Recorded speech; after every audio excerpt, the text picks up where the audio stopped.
Salut. Il y a 1 an et demi, j'avais imaginé une idée de casting pour un éventuel film Mario, alors même que le projet était resté à l'abandon pendant 6 ans. Mais voilà, un film Mario est bien prévu, et le 24 septembre dernier, Yamato-san, what brings you in? I wanted to make an announcement, so I was hoping I could step in. Oh, of course. Hi everyone, I'm Shigeru Miyamoto. voilà. Donc, le film Mario est désormais une réalité et des bouts de casting ont été dévoilés.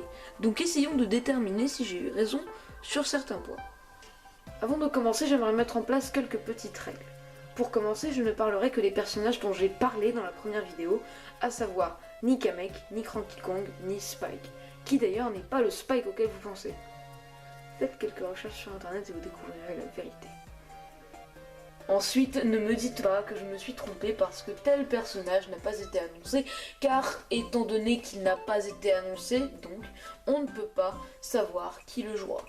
Enfin, je m'attribuerai des points ou m'en retirerai selon si j'ai eu raison ou tort. Maintenant que tout cela a été dit, je pense que nous pouvons démarrer dès à présent. Commençons avec Mario et Luigi. A l'époque, je les avais tous les deux fait doubler par Joe Lo Truglio. C'est un acteur très drôle, rien que par ce qu'il dit, et son timbre de voix fluet et sec ressemble à l'interprétation de Charles Martinet. Il peut facilement modifier sa voix pour faire transparaître une différence entre Mario et Luigi. Vous pouvez vous en rendre compte par son interprétation du personnage de Charles Boyle dans la série Brooklyn Nine-Nine.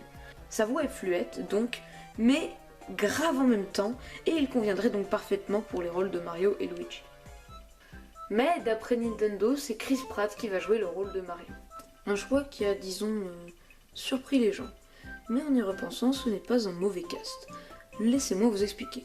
Chris Pratt a une expérience dans le doublage, à savoir dans La Grande Aventure Lego, où il a joué le rôle d'Emmett dans les 2 opus de la série, à savoir son personnage principal. Et franchement, il a des atouts majeurs. D'une part, il a une voix dynamique, qui sonne jeune, et je ne crois pas que Mario soit si vieux que ça. Il parle vivement et a effectivement un timbre de voix grave, cependant, elle convient tout autant pour Mario. Celui qui a été choisi pour incarner Luigi, Charlie Day, eh bien je ne le connais pas.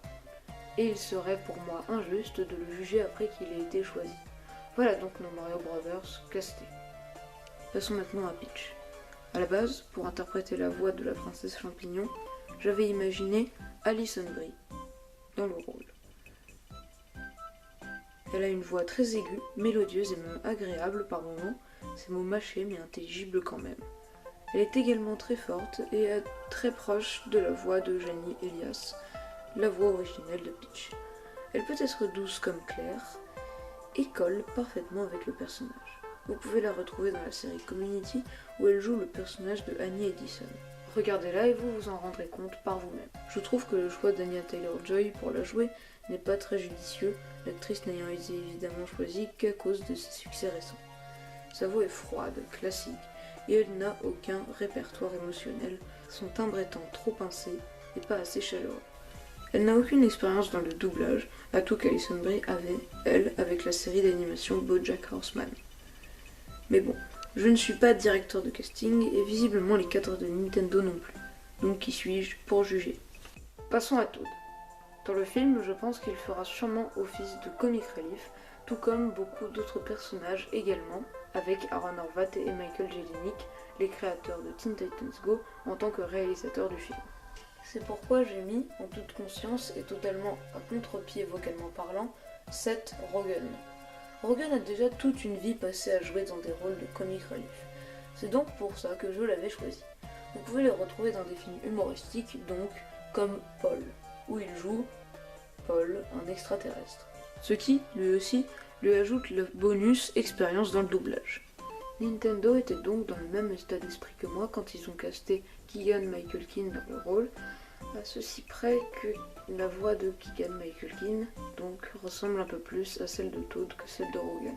Il est surtout connu dans le stand-up, mais lui aussi a l'avantage expérience dans le doublage avec la série Big Mouth, que je n'ai pas regardée, mais je lui ajoute quand même le bon point. Donc pas forcément de problème avec celui-là. Enchaînons avec Bowser. Sa voix est extrêmement grave, mais inquiétante au lieu d'être chaleureuse, pleine de charisme, limite effrayante. Pour le roi des coupas, j'avais imaginé la légende du doublage James Earl Jones, Mufasa, Darth Vader, j'en passe et des meilleurs. Il a lui aussi cette voix grave, presque inquiétante, et un charisme naturel dans la voix, si bien que j'avais pensé à lui dès le départ. Mais son âge avancé va peut-être à un moment le forcer à se retirer des doublages, je le conçois. Mais quand même, quoi. Jack Black, pourquoi lui? Enfin, je veux dire, c'est sûrement Nintendo qui veut faire plaisir à un de leurs gros fans, mais Jack Black en Bowser. Il n'a pas la voix grave, pas inquiétante du tout, même pas, et je suis désolée, de charisme. C'est pour ça qu'il était super en peau, par exemple. Justement, Jack Black n'a rien à faire dans le cast. C'est comme imaginer un mec à la voix grave pour jouer Kamek. Mais sérieusement? Et oui, pour Kamek, ils ont pris un gars que j'avais casté pour Donkey Kong, à savoir Kevin Michael Richardson, un habitué des voix très graves, avec une voix semblable à celle de James Earl Jones. Et qui est-ce qu'ils ont casté pour Donkey Kong? Even though this is a Mario movie, Donkey Kong will also be making an appearance. He will be played by Seth Rogen.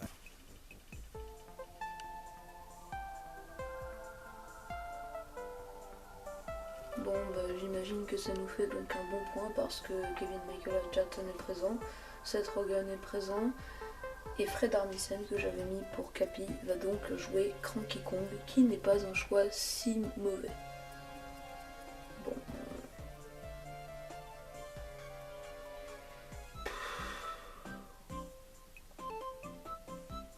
Salut.